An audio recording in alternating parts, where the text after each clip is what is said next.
we're going to talk, probably start off with what stage AR and VR are at comparatively. Is one pulling ahead of the other? So if you could maybe give us your thoughts on that. Want to go first? Sure. Okay. So, so I think right now, obviously, virtual reality is ahead of AR. I think most of the attempts to create AR have been pretty unsuccessful, and I think that doesn't mean that eventually it won't be the biggest technology, but it definitely has the biggest technological hurdles. Because I think whenever you're asking people to wear something on their head, especially if you're asking them to wear it on their head for hours a day to get some core productive use from it, as is the sort of holy grail of AR, it has to be incredibly tiny, and it probably, in order to really live up to the vision and potential of AR, has to be able to project content over the environment that feels really, really lifelike, if not is truly indistinguishable. So AR is probably a few years away. But the short-term attempts to create it, like Google Glass and even HoloLens, have been pretty misguided, I think, because you just don't get enough value from looking in the corner of your eye to get reminders to wear a clunky AR headset. But in the same way that the previous 20 years of smartphones didn't mean that the iPhone wasn't going to change everything. The fact that those AR headsets haven't been successful doesn't mean that AR is not eventually going to change everything as well. But for now, VR is clearly ahead, because today there are VR headsets that really do begin to live up to the potential of VR, which I think is that when you put on a headset, you feel teleported to a different world, and that's obviously that's the vision and the intent and the expectation that people have when they pick up a headset, and that's not how you feel with a contemporary AR headset, certainly. Nick, what do you think? Yeah, so I think that if you read the analyst reports, they all say that AR is going to be much bigger than VR, and I'm not totally sure I buy that as a sort of general model.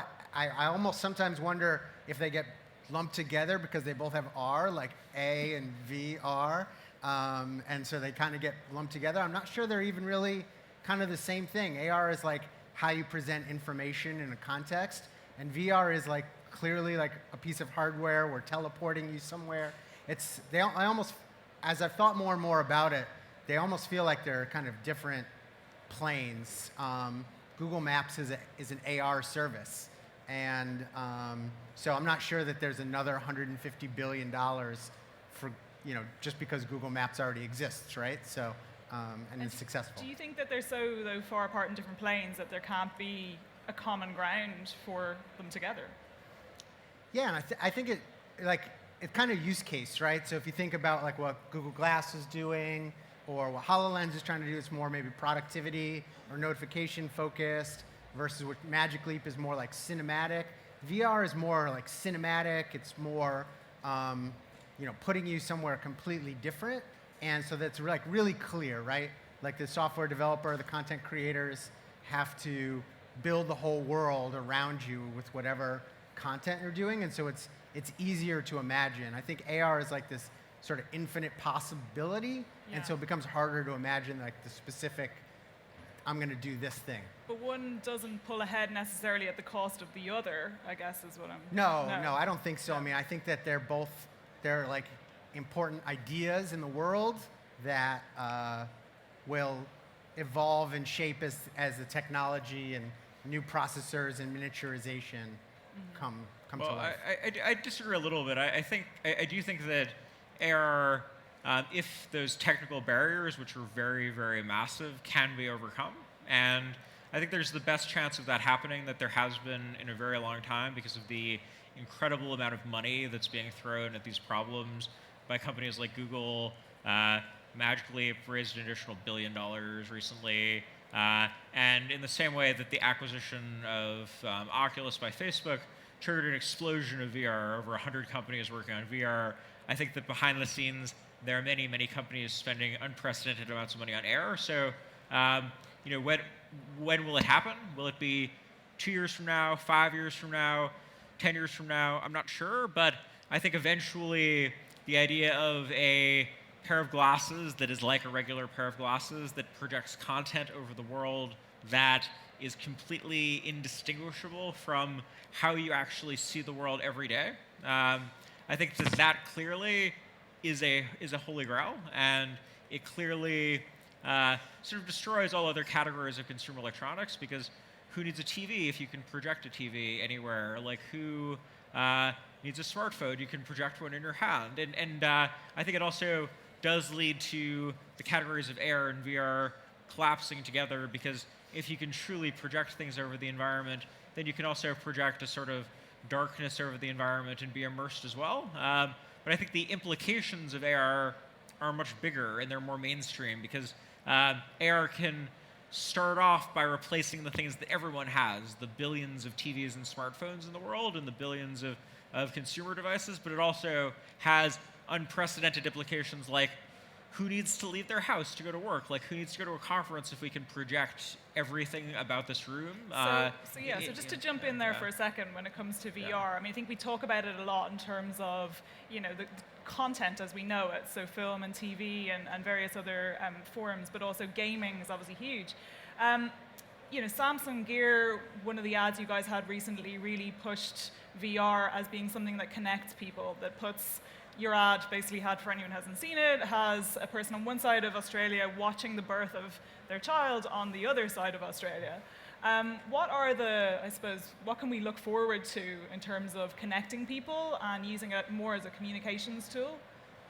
Yeah, absolutely. And if you saw the CTO of Facebook's speech yesterday, he talked about detecting facial expressions while wearing goggles, being able to sense people's expressions, so that you can truly have that one-to-one communication.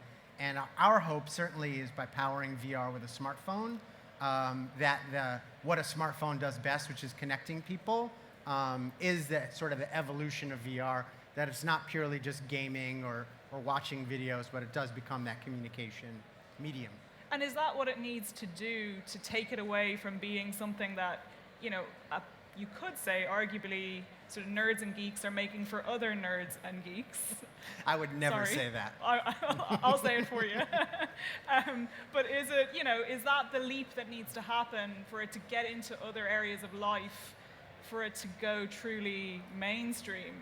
No, I don't think so. I think that what you see this fall is amazing, like mainstream playable, kind of in the casual category games. Amazing videos. Our prior speaker, watching NBA games, that whole type of thing.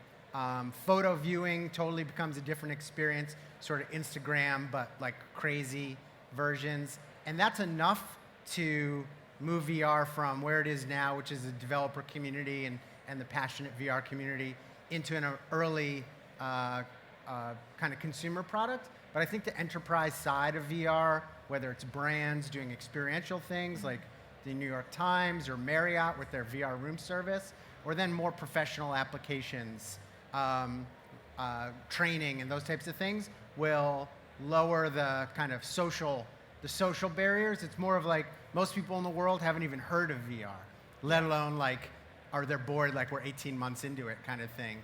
So we've got more, I think, like social, societal things than strictly like a lack of things to do at this point. Michael, how do you think it makes the leap? Because certainly when I talk to people outside of, we've got an early sort of adopter audience at Mashable, so they're obviously all into VR and AR.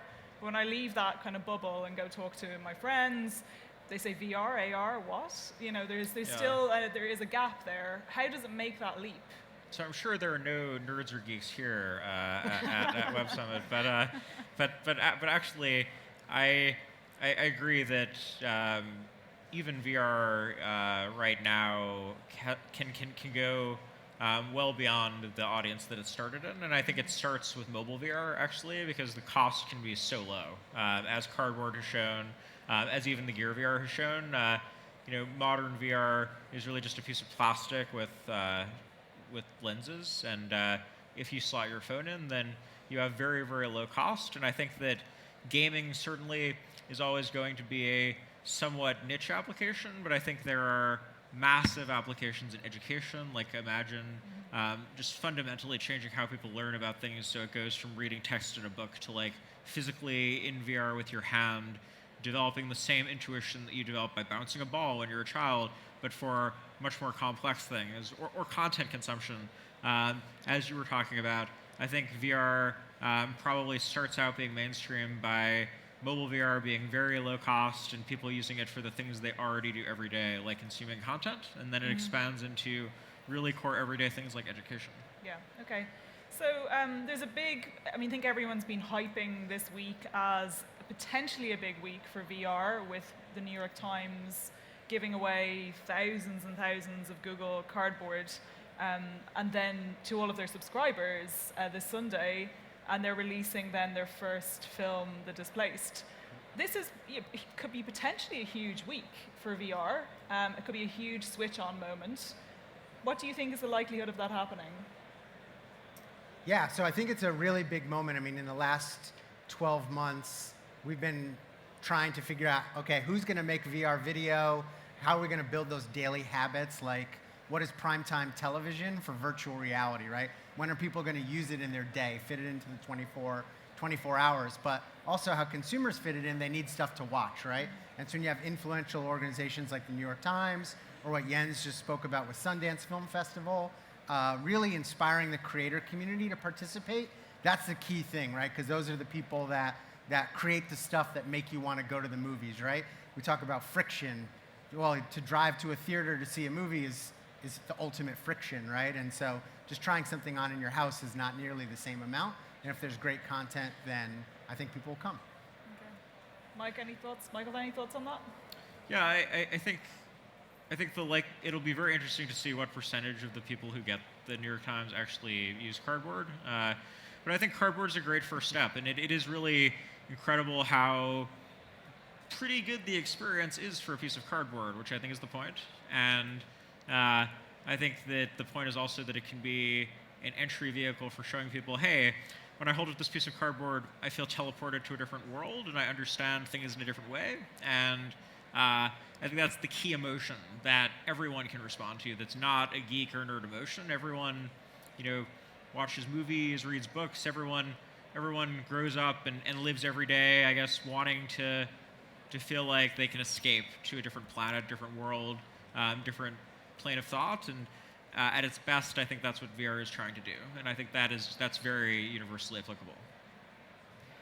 So at this stage then, from a practical perspective, people who are engaging with VR headsets or who are engaging in some way with AR, is it practical for everyday life at this stage? Are people getting sort of battery lifetime that they would need, or is it mobile enough or easy enough for them to use day to day, would you say? I don't think it is right now, this very moment. I think today, with the things that you can actually buy right now, there are too many cables. I think that things like Gear VR are very, very close. They eliminate the cables. The battery life is probably still a tiny problem, but I think that by very, very close, I mean that in some cases, these are things that are being fixed with the very, very first actual consumer generations of the products that are coming out in the next 6 months. And if not, then they will definitely be fixed with the second generation of the products. So these are things that in the next 6 to 12 months will go away, and then you'll have lots of different VR that is, I think, actually in terms of physical form factor, something that regular people are going to be willing to use, and then it's going to come down to the content. Okay. The way I think about it is Mashable at one point in its life wrote breathlessly about flip phones and bar phones, and everybody here probably was excited about that and probably still writes articles about how that's influential in banking in certain economies and things like that.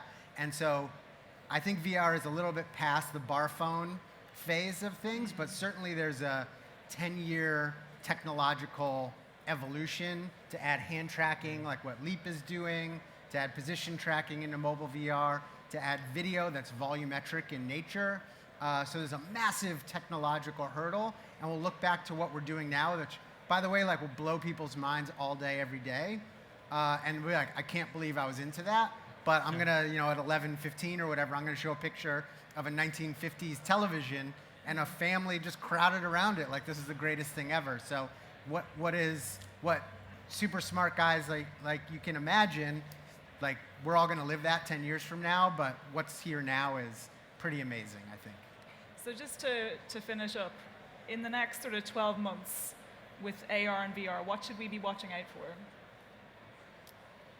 Gear VR very soon. Available for purchase very soon.